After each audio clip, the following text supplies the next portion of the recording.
Hello, my name is Michael Santos, and I'm here to discuss this concept of preparing for success through prison and beyond. I'm recording this webinar specifically for people who work in corrections or people who work in educational environments that may serve people who are vulnerable to going into corrections. You see, I recognize that I have a duty and a responsibility to provide resources that will help individuals who are working with that population, because I know it's an incredibly heavy lift. I mean, you're trying to connect with people who sometimes live without hope, who are vulnerable to making decisions that can lead them into the criminal justice system, who are vulnerable to making decisions that can actually exacerbate their problems with the criminal justice system. And I want to provide a resource that I am confident will help. And let me explain to you why. I recognize that our country has a severe problem with recidivism. It has a severe problem with motivating people who are inside. This is just a statistical data that we can see. Certainly more than 50% of every individual who experiences our criminal justice system is vulnerable to being sucked back into the criminal justice system, as recidivism rates show.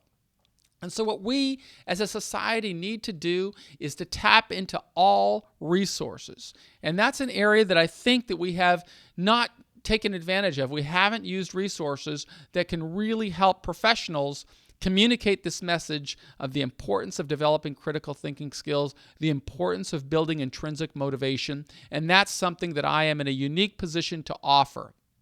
And it all begins with really understanding the population that you serve. We have to understand why they make the decisions that they do. Why is it that they lose hope? What can we do to change the mindset of their adjustment patterns and help people who are vulnerable to recidivism or vulnerable to being sucked into the criminal justice system, help them understand what they can do differently?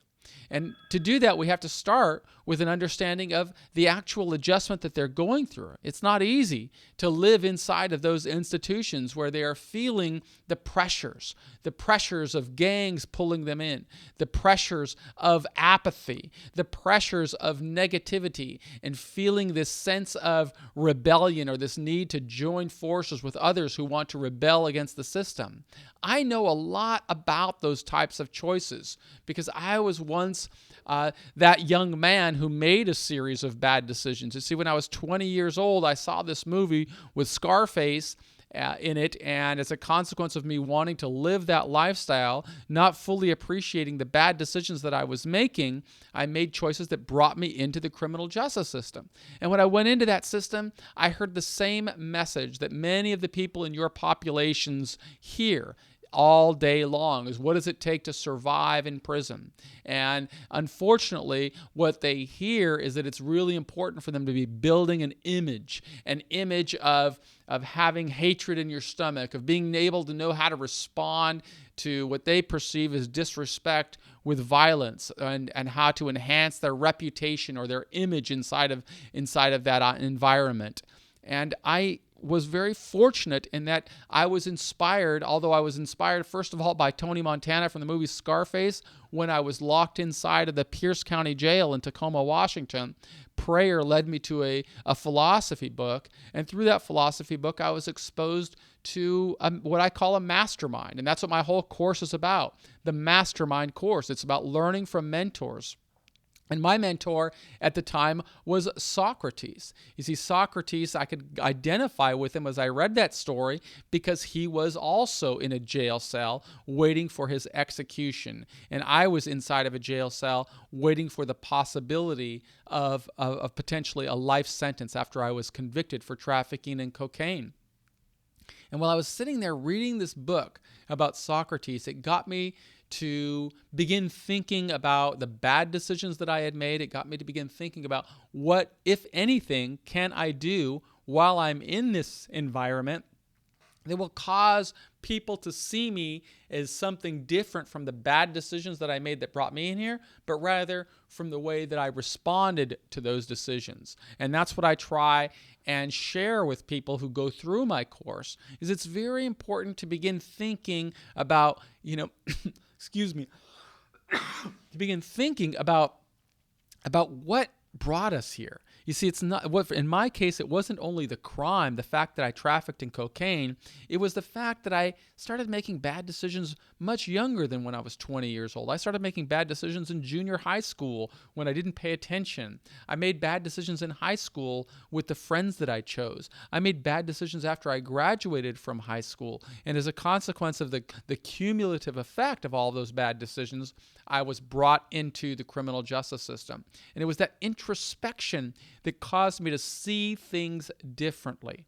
And because I experienced it, I truly feel confident, and I will explain to you why a little bit later in this webinar. I feel confident that I can provide a resource for people who are going through the system right now, a resource that will help you communicate the importance of introspection to the population that you serve.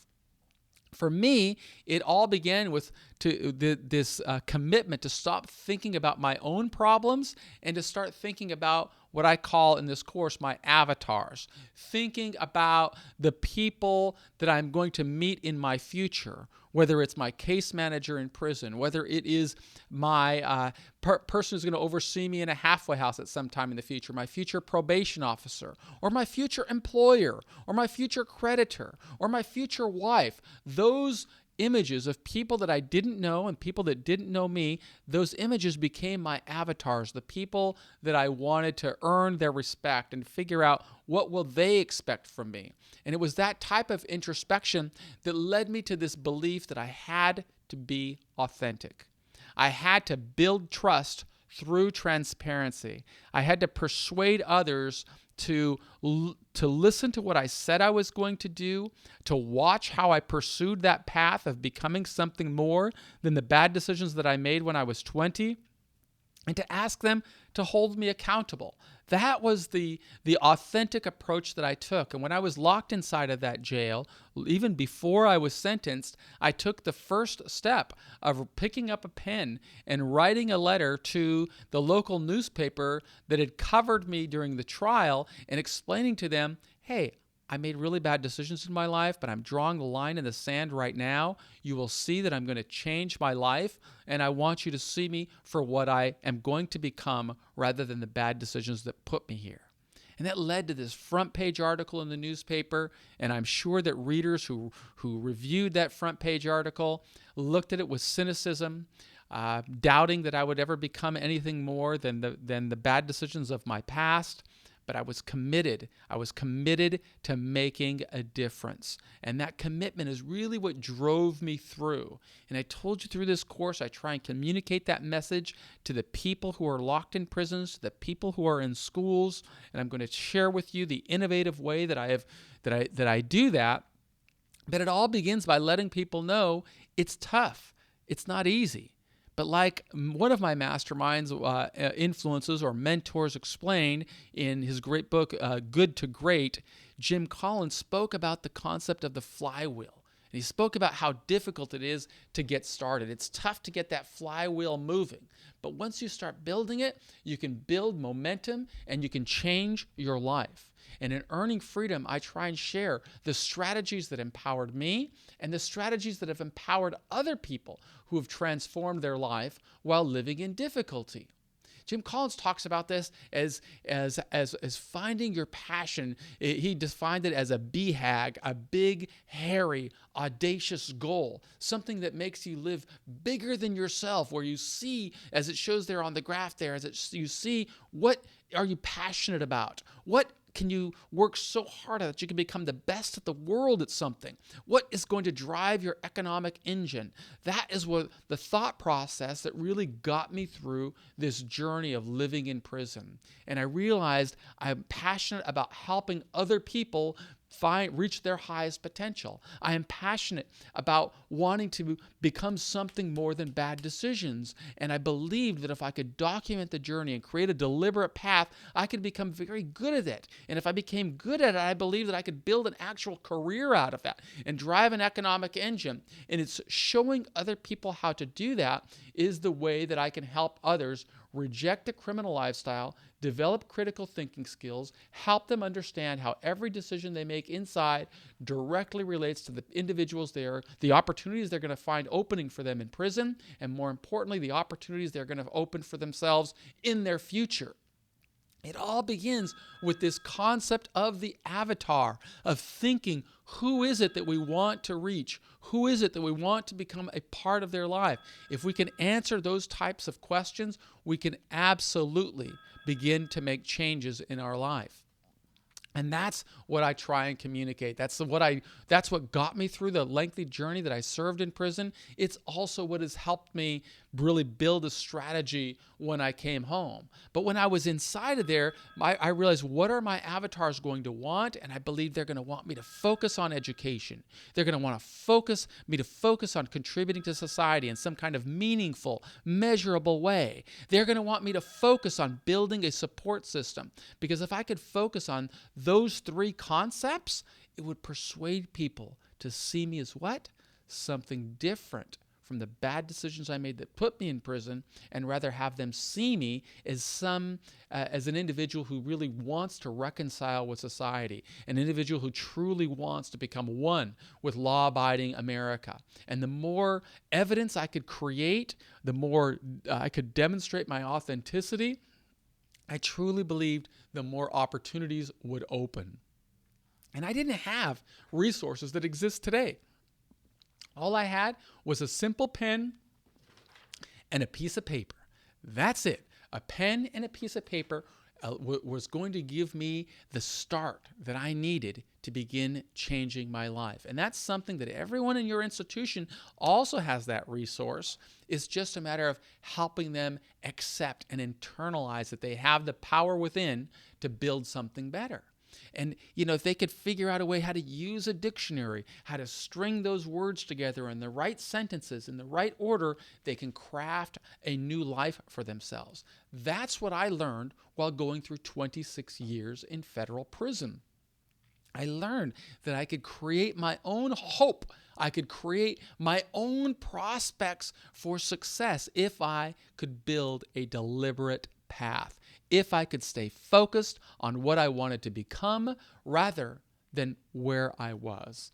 And I strive to help you as healthcare professionals who deal with mental health, as correctional professionals, as educators, as people who work with these vulnerable populations. I want to provide you with resources that will build hope. And I do that through 100% trust or striving to earn trust, being 100% authentic, allowing people to question and judge me, and showing them the exact strategy that worked for me. It's kind of like a fishing expedition when I explain through my courses. I tell people there are a lot of ways to catch a fish. You could go out there and you could hold your hands out at the water and say, "Fish, I command thee, come into my arms." And, it might work, but it's probably not going to work. And the reality is, a lot of the people, if they continue adjusting in difficult environments in the way that they're adjusting, they're going to have about the same amount of success of succeeding beyond the prison experience as if they just stand on the water and says, "Fish, I command thee." No, it's more important for them to learn how to fish in a more effective manner, not throwing only one line out into the sea, but throwing thousands and tens of thousands of lines out into the sea and figuring out ways to build a strong support system.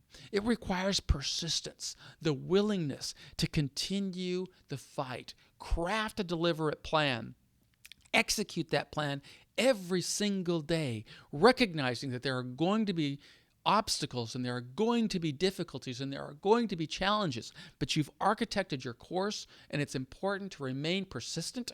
And that's what the Earning Freedom program shows people, how they can become something more than past bad decisions. And I do it by revealing not only my own strategy, but also revealing the rewards that came from that strategy. I told you earlier that I'd set this goal of developing an education and thinking about how will my avatars determine whether I've educated myself. And it was university degrees. So I showed them how I was able to earn an undergraduate degree in prison, earn a master's degree in prison, despite not having any financial resources. I showed them how I was able to contribute to society even while serving decades in prison by publishing books that would help more people in the criminal justice field understand prisons, the people they hold, and strategies for growing through confinement.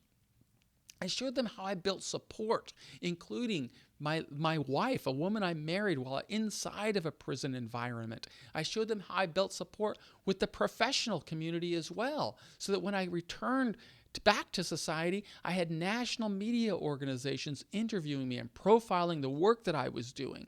I worked that led to me getting my first job within 3 weeks of being released from 26 years in prison, where I was hired at San Francisco State University to serve as an adjunct professor. I want to show people who are living in struggle how they can create opportunities, helping them remove themselves from the small pond of confinement or the small pond of living in an environment without hope and moving into the bigger pond where there's a world of abundance and opportunity. That's what I strive to share. And I would love to tell you all of this was just my ingenuity and ideas, but that wouldn't be accurate.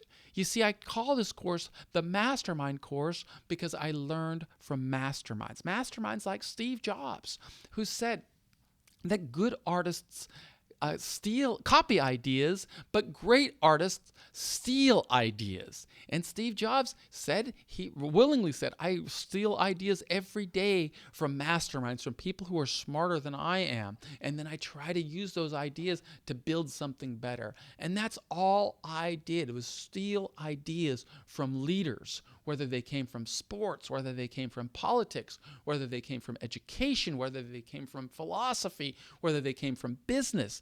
There were so many masterminds from whom I can learn, and that's what I tried to show people in prison. That is the key to avoiding the types of mental anguish and delirium that can lead so many people who are living without hope into a series of cascading difficulties. I can tell you that there were times when I was in prison that because I had this deliberate approach, I always felt a sense of purpose. In fact, there were times when I believed I wouldn't even despite me serving multiple decades in prison, there were times that I believed that I wouldn't have enough time to accomplish all of the goals that I was setting for myself.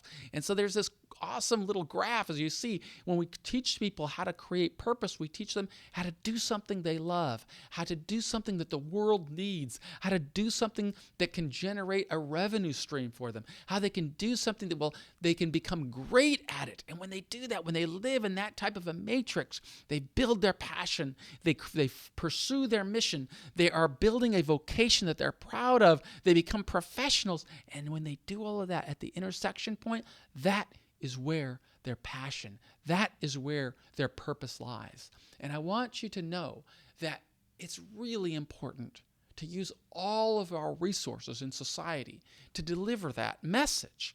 And I use this analogy that to help communicate that point. And in the analogy, I describe a father who's wanting to discipline his son who's done something wrong. And the father takes his son out to a tree like the one I show on this image here, where there's a boulder sitting next to it. And the father tells the son, your job, son, your punishment, the way that you are going to earn back your privileges is to move that boulder. And the son sees the boulder and he sees it's big and it's huge. And he goes and he pushes it and he can't move it. He goes to the back of his father's pickup and he grabs a rope and he throws a rope over the branch and loops it around the boulder and tries to use all of his strength to move the boulder. Boulder doesn't move. He gets a crowbar and tries to press the boulder away. Boulder doesn't move. He goes back in. He tells his dad, Dad, I tried everything. I can't move the boulder. And the father said, no, son, you didn't try everything. And the son says, you saw me, Dad. I pushed it. I used the crowbar. I used the rope. It wouldn't move. And the father says, son, you didn't ask for help. And that's what I would ask you as a professional to ask yourself, are you getting help from all of the resources that are at your disposal? Are you getting help from formerly incarcerated people who are able to overcome? Because if you're not, ask the types of Socratic questions.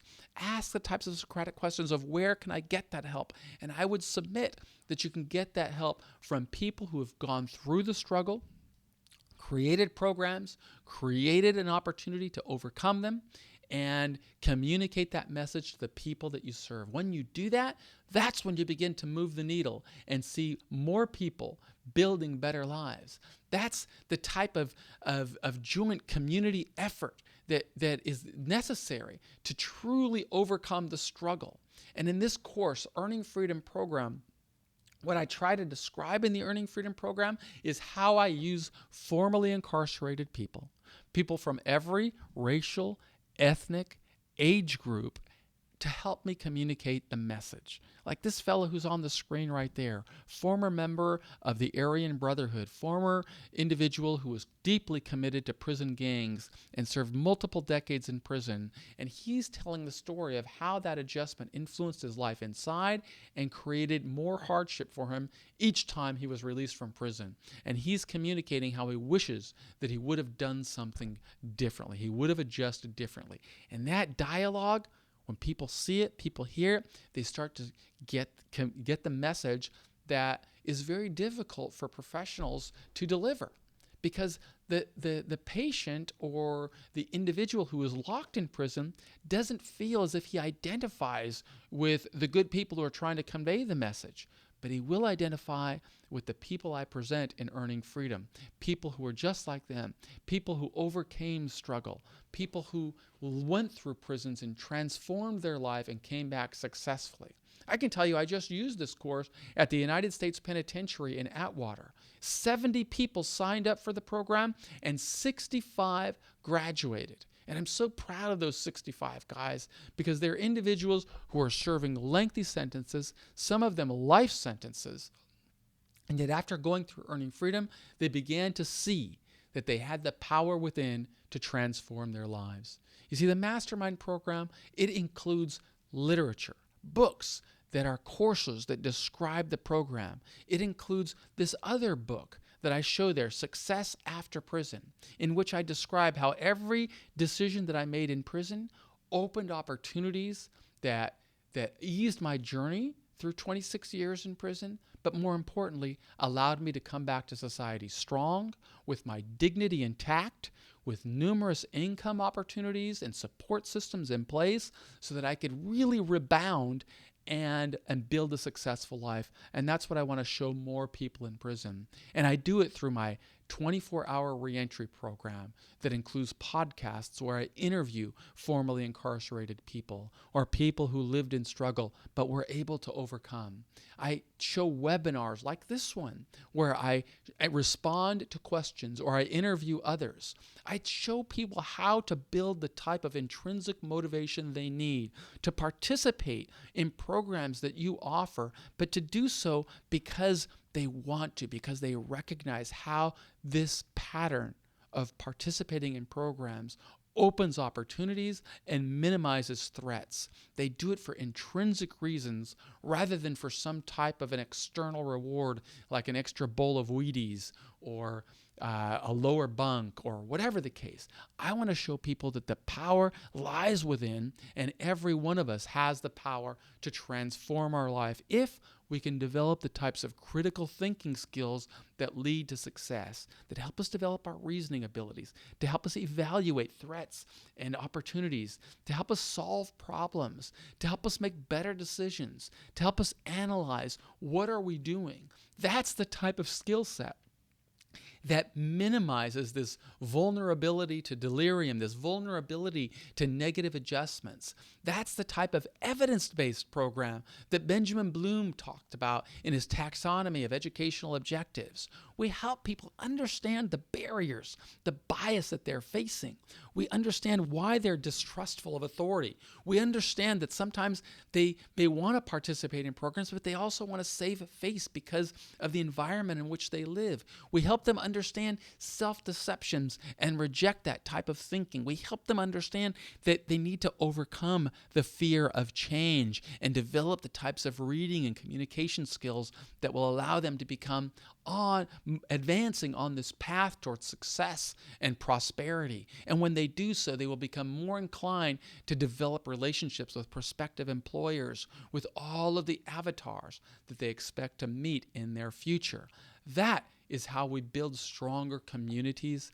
That is how we work together. And it's my hope that you, as a correctional professional, as an educator, as a mental health professional, I hope that you will use this resource as a tool to communicate the reasons that more people need to prepare for success.